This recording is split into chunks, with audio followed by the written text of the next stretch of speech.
उपराष्ट्रपती पदाच्या निवडणुकीमध्ये इंडिया आघाडीला 12 मतांची चपराक बसली आहे। उपराष्ट्रपती पदाच्या निवडणुकीत फुटलेली 12 मतं कोणाची होती असा सवाल आता उपस्थित झालाय आणि ती महाराष्ट्रातली मतं असल्याचाही दावा सत्ताधारी खासदार करतायत। दरम्यान आज खासदार संजय राऊतांनी पत्रकार परिषद घेत यावर भाष्य केलं।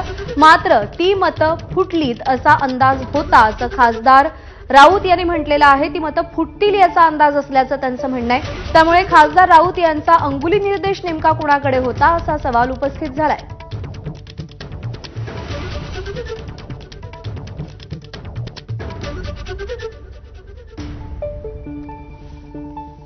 काल उपराष्ट्रपती पदाची निवडणूक झाल्यानंतर संजय राऊत यांची आजची पत्रकार परिषद लक्षवेधी ठरत होती। कारण जी मतं फुटली आहेत त्या संदर्भात ते नेमकं काय बोलतात याकडे सगळ्यांचं लक्ष लागलेलं होतं। इंडिया आघाडीतली मतं फुटली आहेत हे निर्विवाद सत्य आहे, पण ती नेमकी कोणाची फुटली आहेत? आपची फुटली आहेत की महाराष्ट्रातील कोणत्या एखाद्या विरोधी पक्षातली मतं ती फुटली आहेत असा प्रश्न आता निर्माण झाला आणि त्यावर संजय राऊतांनी वक्तव्य केलंय।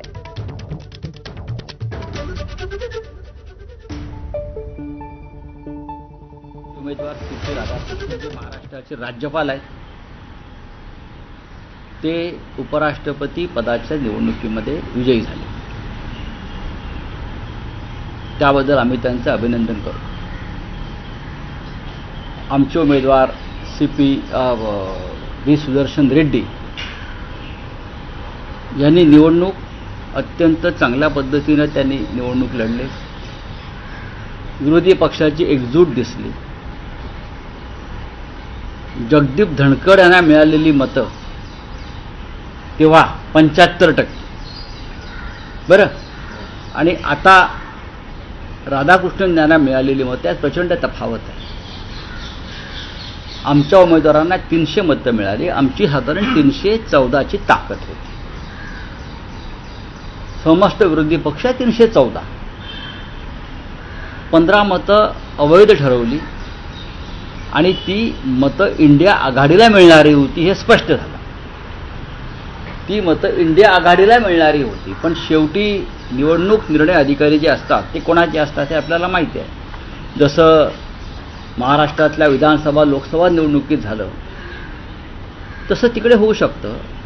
ही 15 मतं, त्या 15 मतांवरची जी खूण होती ती इंडिया आघाडीचे उमेदवार सुदर्शन रेड्डी यांच्यासमोर केलेली खूण होती आणि ती मतं अवैध ठरवली काही कारणानं। त्यानंतर तर आपण म्हणता की क्रॉस शूटिंग झालंय, 10-12 काय असेल ते झालं असेल।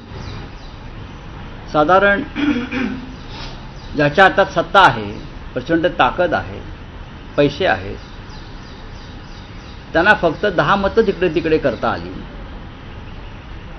आणि ही 10 मतं कोणती असावीत का साधारण आम्हाला अंदाज पहिल्यापासून होता। आम्ही नाराज नाही, आम्ही निराश नाही, आम्ही लढलो आणि 300च्या आकड्यावरती आम्ही थांबलो। हा आकडा लहान नाही, संसदेत 300 हा विरोधी पक्षाचा आकडा एकत्रित हा लहान नाही। त्या मतं फुटतील असा अंदाज नाही। काही मतांच्या संदर्भात जो संशय होता आणि हा संशय देशभरातला आहे, तो काय एका राज्यातला नाही ना। संपूर्ण हे इतकं मोठं देश आहे आणि देशामधले इतके खासदार आहेत, प्रत्येकाची प्रत्येकाला माहिती असते। कोणी कोणाला फोन केलेत, कोण कोणाला भेटलेलं आहे, कोणी कोणाला चहाला बोलवलेलं आहे। त्यांच्याकडे पेगासिस असेल, आमच्याकडे बरेच काही ॲक्सेस असतात ना।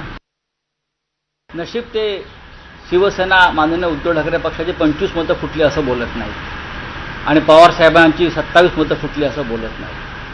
असं विधान करणाऱ्यांचा मेंदू गुडघ्यात सुद्धा नाही, त्यांना मेंदूच नाही। हे कोण लागून गेलेत आमची मतं फोडणारे? हे तुम्ही निष्ठावंत जे राहिलेत आमच्या पक्षामध्ये ताकदीनं, त्यांचा अपमान करताय सगळ्यांचा।